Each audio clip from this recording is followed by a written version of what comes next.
Hello everybody, thank you for tuning in. And today we've got a 2007 Toyota Tundra. It's got the iForce V8. It's the big one. Two-wheel drive though. It's a rather large truck, but it's just two-wheel drive. And it's got a check engine light on. And it's related to evaporative emissions, or an EVAP code, I guess you would call it. And I'll show you the code here in just a second, but we're going to see if we can get this repaired. We're going to try this part and see if this fixes it. So with no further ado, let's get to this. And if you can, just please hit that like, subscribe, and the share real quick. All right, here we go. Okay, so we've got our scan tool hooked up, and it's going through the scan mode. Okay, we've picked up on some codes, obviously. We've seen that was on. We're going to go to DTC Food. And let's see what we've got here. We've got a camera that does not focus. Okay. The lighting is a little poor here. So,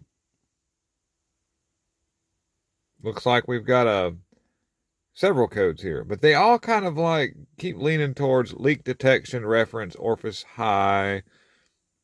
This one here, orifice low, pump control circuit low, system leak detection pump circuit high.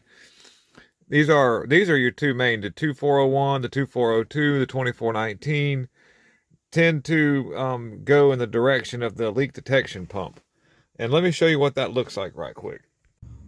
So what we've got here is failure to pumpatate. No. If you know, you know. Anyways, this is the leak detection pump. It's got several jobs. Kind of looks like something would come in go in your toilet a little bit, or maybe your fish tank.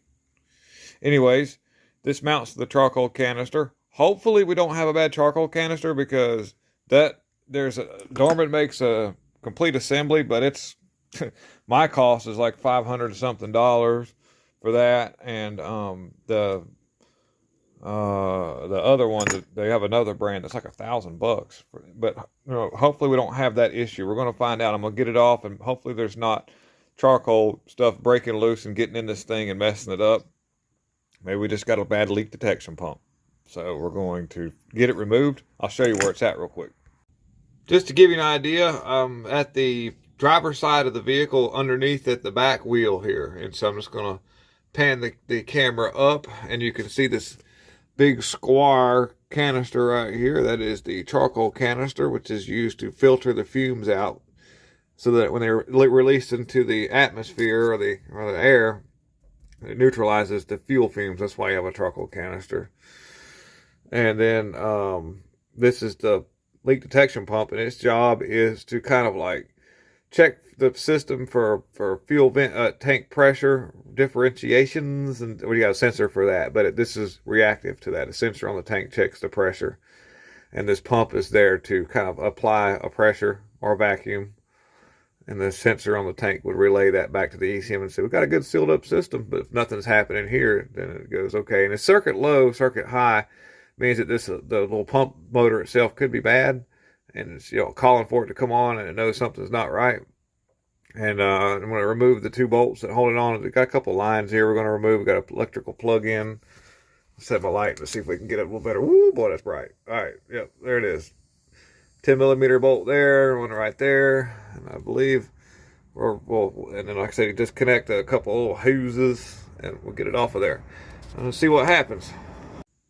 Okay, so we've got the charcoal canister removed, and we can see inside of where the particle filter is. That's kind of what you're looking at there, and it's in one piece, and then I didn't get hit in the face with a bunch of charcoal particles, which is a good thing. If I can get the camera to get in there really well, you can kind of see it's a little bit difficult because of the way that the thing is kind of like there. All right, so let's get out from under the vehicle and inspect the valve visually. Well, we've got a pile of grass. There we go. So this is the valve. I'm using one hand here, so I gotta kind of. Oh no!